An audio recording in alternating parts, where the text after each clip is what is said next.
understand that almost all forecasts are disastrously wrong, but and there isn't just one possible future. The first key about the future of humanity is that if you look at human behavior in the past in attempts to respond to problems, people tend to muddle through. They really don't get around to solving problems until they have a catastrophe. This is well illustrated by the history of bridges, which tend to fall down when it's well known they're in trouble, but nobody will do anything until they actually fall down. Then they get rebuilt. So the first thing I'd say about our next 1,000 years is that when we come up to a problem, we will muddle through. The next question is, can we maintain the civilization and can we maintain democracy as we know it? And I believe that the key in both cases is abundant energy. If you look at the two times that democracy has flourished, it's been in ancient Greece and early Rome, and then in the last several hundred years. In both cases, there was abundant energy.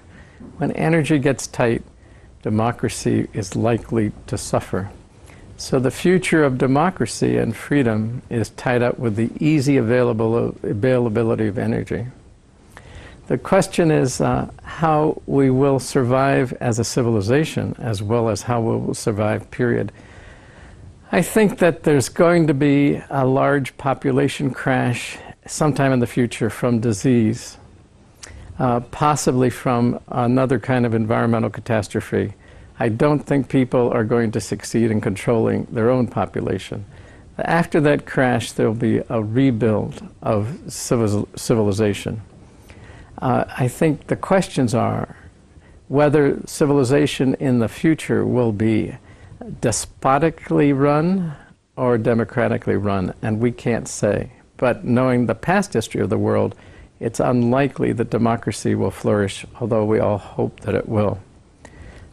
If our society and civilization continues as it is, even through this population crash, then we can expect more and more technological advances, whose effects we really can't predict very well.